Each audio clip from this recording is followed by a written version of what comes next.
Jim Bouton, as you probably know, is the former Major League Baseball pitcher who wrote the controversial best-selling book Ball 4. And this spring, after 7 years after retiring from baseball, he decided to make a comeback. He is now the ace pitcher for the Portland Mavericks of the Class A Northwest League. Would you welcome Jim Bouton?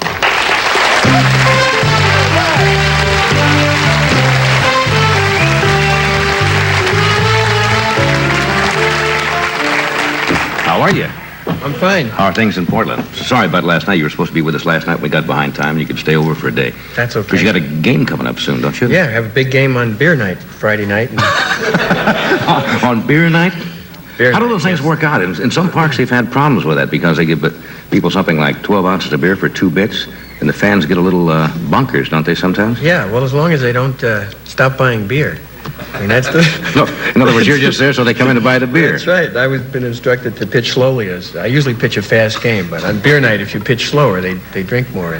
There was an article the other day in the LA Times. They did a thing on you, and I think it was the Los Angeles Times said somebody was quoting the owner of your team, I guess, saying that he's just a boy, he'll always be a boy, or something like that.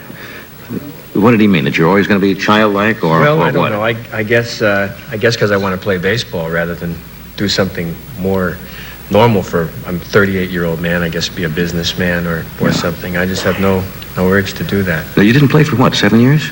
Yeah, I retired in 1970, and at that time I thought, well, this would be it for me in baseball, and I went into sportscasting, and I did that for 5 years. And You didn't like that particularly, did you? Oh, yeah, I liked it very much. Yeah? Yeah, I did. I just didn't. I wasn't thrilled by baseball offers the possibility of becoming a big league ball player, and you wake up with that dream that today might be the day when you put it all together and you could be back in the big leagues. It's like I think a lot of guys work in a job, a corporation executive, even though they make a lot of money. Right. Like yourself, for example, you might give up your $17,000 a minute job if you had a chance to play tennis. Let's say in tennis, if you had a chance to be a professional tennis player somewhere and you had a chance to play at Wimbledon, yeah, wouldn't you go try that? Would you take a shot at that? Sure. I think a lot of people would. So you decided you'd like to go back into baseball. Yeah. How does your family feel about it? Well, they don't like. My wife likes it because she likes baseball, and she was a scorekeeper for her high school baseball team. So she's a sports fan. The kids don't like the idea that we have to sell our house because it means giving up the swimming pool and cutting back in their lifestyle. Because when you're in the major leagues, it's a little different than when you're pitching for the Portland Mavericks, right? I assume Sure. It's not too financially rewarding. I don't know. Listen, I'm here for the $371.75 because to me that's a month's salary. Is that what you? Yeah, $400 a month is what we make. The Portland Mavericks make that. That's a little slim, isn't it? And well, it is. It's a little slim. So they don't mind. They don't like cutting back and give up the pool and whatnot. But it's good for them, I think, to see. For them to see me scuffling at a lower level, because when they were born, I was a big league ball player, and then I went from that to sportscasting, and then the book came out, and that was a successful thing. And I think they got the impression that you simply sign up for things. I remember my eldest son Michael. So they hadn't been through any of that. Right, my eldest son Michael, when asked what he wanted to be, he said he wanted to be a Broadway star, and I think they have the impression that you simply. You decide you want to be a lawyer or a businessman or a fireman or a major league. Right, you sign up for it and then you become it, So now they can see very clearly that it's not that easy and that Dad has to scuffle and work very hard. Pay your dues a little bit. Yeah. You didn't start the season in Portland, did you? No, I started in Knoxville, Tennessee when I was with the White Sox organization, and the kids came down to join me in Knoxville, and it was a good experience for them because they learned how to talk Southern. The kids in the Knoxville public school system were really good to them. They said, "You guys talk like Northerners, and you're not going to make it around here. You have to talk Southern." And so supposing they get a chance to speak to the president sometime. Exactly they right. Know how to handle their case. So they got around in a little group and they said, "Now say fried chicken." They said fried chicken. They said, "No, you got to say fried chicken, fried chicken." So just when they learned to talk Southern, I got released by Knoxville, and. Now you're in Portland. I got sent to Durango, Mexico. Durango, Mexico? Right.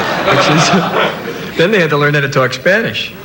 And they had taken some Spanish in school. And I remember Michael telling me, "Gee, Dad, they never taught me in Spanish in school what I really have to know, which is to say, where is the bathroom?" which is what you have to know when you Should live know in those Mexico for a month, right? And how to say purified water and other very important things. How's the pitching coming? I'm 3-10 so far this season. But it's coming around. I see it out there on the horizon, you know. If I There's light at the end of the tunnel. Well, it's very difficult being out for 7 years because your muscles deteriorate and you forget. It's almost heard of exactly. somebody, not a pitcher, laying off. You can see maybe somebody catches or something else with a pitcher. Yeah. The arm and everything. Well, fortunately, it wouldn't be possible if I didn't throw a knuckle ball, which is a tricky pitch, but it's an easy pitch on your arm. It doesn't take a lot of strength. It's a pitch that you throw with your fingertips, and you throw the ball without any rotation. So how can you get any pace on a ball like that? Well, what happens is when you throw a ball without rotation, it goes through the air, and the air currents hit the seams and force it to change direction.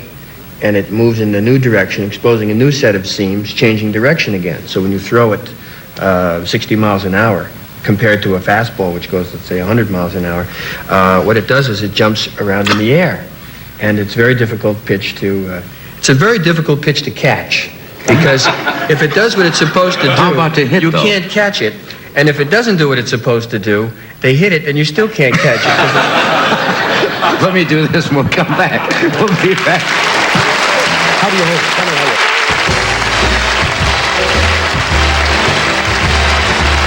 We're talking with Jim Bowden. I asked him, we got a baseball, because if you don't know what a knuckler is, and I wasn't that familiar with it, you hold it actually by... You hold it with your fingertips. Get a close-up of that, because They call it a knuckle ball because years ago when it was invented, I guess Dutch Leonard was one of the early pitchers. They actually used to throw it with their knuckles on the ball. But now most of the pitchers throw it with their fingertips. I use 3 fingers. Right. Because I learned mine when I was 12 years old. So that's really how you I saw a picture on the back of a cereal package, and I went out in the backyard, and I tried to throw this pitch without any spin on it, and I threw 100 of them. They didn't do anything. They all were spinning in the air, Right. so they didn't move around. And then I threw one correctly, and it jumped around in the air and hit my brother right in the kneecap. And he was writhing on the ground, saying, "What a great pitch that is! What a great pitch!" And I spent the rest of the summer trying to learn how to do that again. Now, you Most said of them you're- use 2 fingers. You said you're what, 37 now? 38. 38. Now, how about the other players? Well, they're all 22 and 18 and... How do they relate to you? Because you don't look, first of all, you don't look 38. Well, they like me because I'm a good competitor, and most of them, actually, I fit in better with these kids than I did 15 years ago when I came up with the Yankees. When I first came up in 1962, if you were an outspoken person or had opinions, you were really the oddball in the clubhouse because baseball was ball players were tended to be narrow and suspicious and not really open-minded. And Yeah, well, you said kids quite today a are few different. things now when you wrote your book, Ball 4, which created a little furor among ball players, because ball players and kids, especially baseball players, the great American pastime, have always been brought up as American heroes, clean living, 4-H members and all that, and all players are only human, and they get into a lot of escapades, and you made a few comments on some of those. How are some of the guys still angry at you? Well, some of the big league ball players who I played with on the Yankees are. Mickey Mantle is still mad at me. He won't speak to me, and I don't get invited back to Old Timers Day, even though I was the last Yankee pitcher to win a World Series game. I still don't get invited back. So they're still Yeah. little The interesting thing about that is that probably the most controversial thing I said, and this is 7 years ago, was that one time Mickey Mantle came up to bat and he hit a home run with a hangover, and he came into the dugout afterwards, and we said, "How'd you do it, Mickey?" He said, "I hit the middle ball." Just pick the one that looked good. The one in the middle, right. And I put that in there because I thought it was a tribute to what a great ball player he was, and also to point out the fact that ball players don't come back to the hotel and have milk and cookies when the game is over. We drink, and Mickey drank a lot, and probably more than his share from time to time. And this was a tremendously terrible thing to say and to reveal. And now, just to show you how times change, here it is 7 years later, and I flip on my television set, and here's Mickey Mantle. With Whitey Ford. With Whitey Ford. They're in a bar, and they say something to the effect of, remember when we used to have a drink after the important games? And the other one says, yeah, and they were all important. And we used to hoist a few, yeah. Right, and if they'd had the right kind of beer, they'd be in the Beer Drinkers Hall of Fame. The only thing wrong about it is that it should have been scotch instead of beer, but still, I mean... No, I deserve a finder's fee for introducing these guys to Madison Avenue. I think you're right. You know what? What do you think the realistic possibilities are? You say you laid off big league ball, and you say you have that dream of getting back. How would you assess the possibilities? If you really start pitching well, that makes a difference, I suppose, doesn't it? Yeah, with a pitcher, especially with a knuckleball, as soon as I start throwing it good, I mean, I could go right up. It's the kind of a pitch that when you don't throw it well, like I haven't been this summer, anybody can hit it. And if you do throw it well, nobody can hit it. There's only 3 guys in the big leagues who throw knuckleballs. Phil Niekro, Wilbur Wood, and Charlie Huff of the Dodgers, and they're 3 of the best pitchers in baseball. Well, I thank you for staying over today and being with us, and I wish you all great success with your career. I think it would be great if you came back and got back in it. Thank you. You seem determined to do it. Well, it's fun doing what I'm doing right now. How much time do we have? Just about half a minute. Okay. Because my teammates told me that if I read their names on television, that my defense might be better behind me. All right, how many can you name? Quick. Real quick. Well, I want to thank George for being here tonight. Edgar will be with Arthur Fiedler and the Boston Pops at the Saratoga Music Festival on August the 13th. Now, let's see how fast you can do this. Jim Swanson, Bob Foster, Cliff Holland, Cut Collette, Joe Garza, Bill Martinez, Doc Wilbur, John Yoshiwara, John Ed Gilliam, Terry Lee, Silky Cervantes, Dan Palmer, Corky Corkin, Buster Atterbury.